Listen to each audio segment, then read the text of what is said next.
न्यायालयभित्र एउटै प्रकृतिको मुद्दामा एउटै न्यायाधीशबाट फरक फरक फैसलाहरू छ।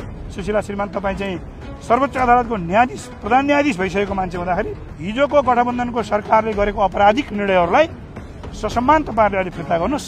न्यायमूर्तिहरूलाई म आह्वान गर्न चाहन्छु, तपाईँहरूले विचार गर्नुहोला। सर्वोच्च अदालतमा जलिरहँदाखेरि किन जलायो नेपाली जनताले भन्दाखेरि हो यस्तै कारणहरूले। एउटै न्यायालयभित्र एउटै प्रकृतिको मुद्दामा एउटै न्यायाधीशबाट फरक फरक फैसलाहरू छ। अनि अझ 12 वर्षसम्म तपाईँको मान्छेले न्याय पाएको छैन, 10 वर्षसम्म पालो आउँदैन। आफूलाई मन नपरेपछि न्यायाधीशहरूले दिन्छ के अरे एउटा आदेश गर्नुहुन्छ।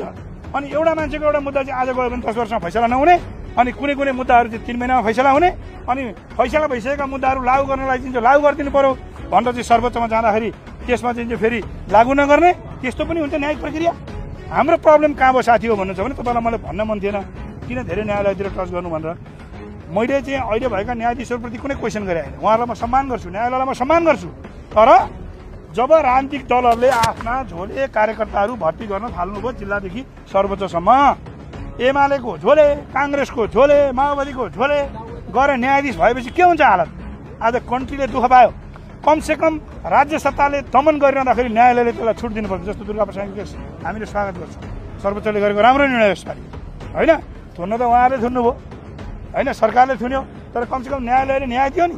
हो, अझै पनि केही न्यायाधीशहरू, मेजोरिटी न्यायाधीशहरूले न्याय सम्पादनमा राम्रो काम गर्नुभएको छ, उहाँहरूलाई धन्यवाद छ। तर काहीँ न केही माल प्र्याक्टिस पनि छ, त्यसको अन्त्य हुनुपर्छ र झोलेलाई न्यायाधीश बनाउने प्रथाको हामीले अन्त्य गर्नुपर्छ। यो सरकारलाई आग्रह गर्न चाहन्छु। यो सरकार हिजोको जस्तो सरकार पनि होइन।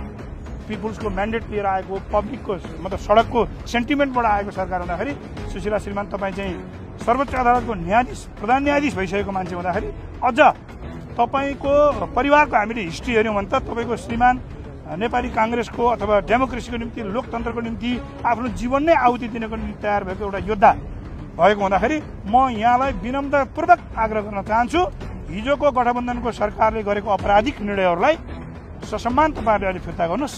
त्यो नै नेपाली जनताको पक्षमा, तपाईँहरूको पक्षमा र आम यो देशवासीको पक्षमा हुनेछ। नभएदेखि देशले अझै भायोलेन्स बिहेभ गर्न सक्छ। र सुन्नुहोस्, बस्नुहोस् न, म सक्छु अझै। र अर्को कुरा, म सम्माननीय पूर्व के अरे चाहिँ सर्वोच्च अदालतको प्रधान न्यायाधीश, अहिलेको हाम्रो नेपालको मन्त्री र गृहमन्त्रीज्यूहरूलाई म के भन्न चाहन्छु भने तपाईँले मुद्दा फिर्ता लिइरहँदाखेरि डाक्टर साहब, अब यो काङ्ग्रेसको अधिवेशन पनि नजिकै छ, अब रविकै प्रवक्ता पनि तपाईँलाई भोट हाल्छ नि त काङ्ग्रेसका महाधिवेशन प्रतिनिधिले? होइन, कसको प्रवक्ता होइन, सत्य र न्यायको पक्षमा बोल्ने हो।